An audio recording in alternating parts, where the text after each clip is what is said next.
আমি কিন্তু এখন হিমছড়িতে আছি। আর আজকে কক্সবাজার তৃতীয় দিন। আহ, আসলে বন্ধু বান্ধব অনেককেই অনেকভাবে মিস করতেছি।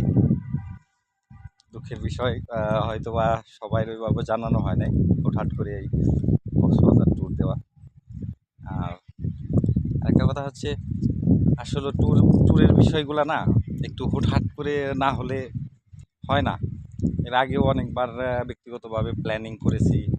যাই হোক, সাজিয়ে গুছিয়ে চিন্তা ভাবনা করছি, কিন্তু এতে করে রেজাল্ট পাইছি শূন্য। আর এর জন্যই এইবারের সফরটা হচ্ছে আপনার হুটহাট করে। যেদিন আসবো তার আগের রাত্রে আমরা ভোর 6টায় ট্রেনে ট্রেন ভ্রমণ শুরু করলাম। আর ঠিক রাত 12টার দিকেই টিকিটটা কাটা। হুটহাট সফর বেশ আনন্দেই কাটছে বিগত 2টা দিন। আর আজকে হচ্ছে তৃতীয় দিন। তৃতীয় দিনের মধ্যে আজকে দেখি কতটুকু কভার করা যায়। দেখেন, অনেক সুন্দর। আর আমার পিছনেই সাগর।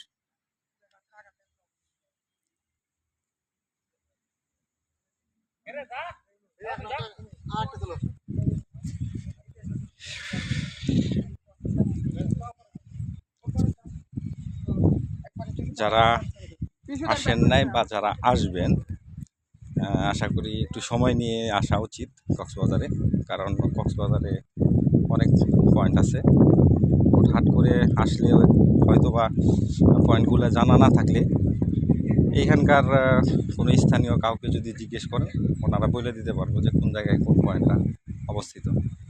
আর এর জন্যই বলি, যেহেতু টাকা পয়সা খরচ করে আসবেন, তো এই কক্সবাজারের প্রত্যেকটা মনোরম পরিবেশ, প্রকৃতি প্রত্যেককে উপভোগ করা উচিত, আমি যা মনে করি। এই তো সামনে বিচ, আমি আপনাদের দেখাচ্ছি।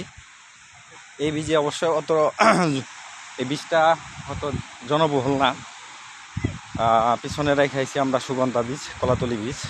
ওইখানে মূলত মেন পয়েন্ট। আর ওই মেন পয়েন্টগুলোতেই মূলত সব মানুষগুলা থাকে। হ্যাঁ,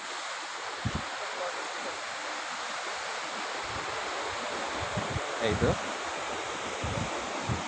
আর এখানে জনশূন্য একদম। বীজ অনেক সুন্দর। আর এরকম একটা পরিবেশে যদি আসেন কেউ, আমি আশা করি এটা আসলে বলার প্রয়োজন হয় না, যে কারো মন খারাপ হলে বা মন যতই খারাপ থাক না কেন, এরকম একটা পরিবেশে আসলে মোটামুটি আমি আশা করি যে সবারই মন ফ্রেশ হবে, ভালো হবে। আর এটা বলার কোনো অবকাশ থাকে না। অনেক সুন্দর, দেখেন,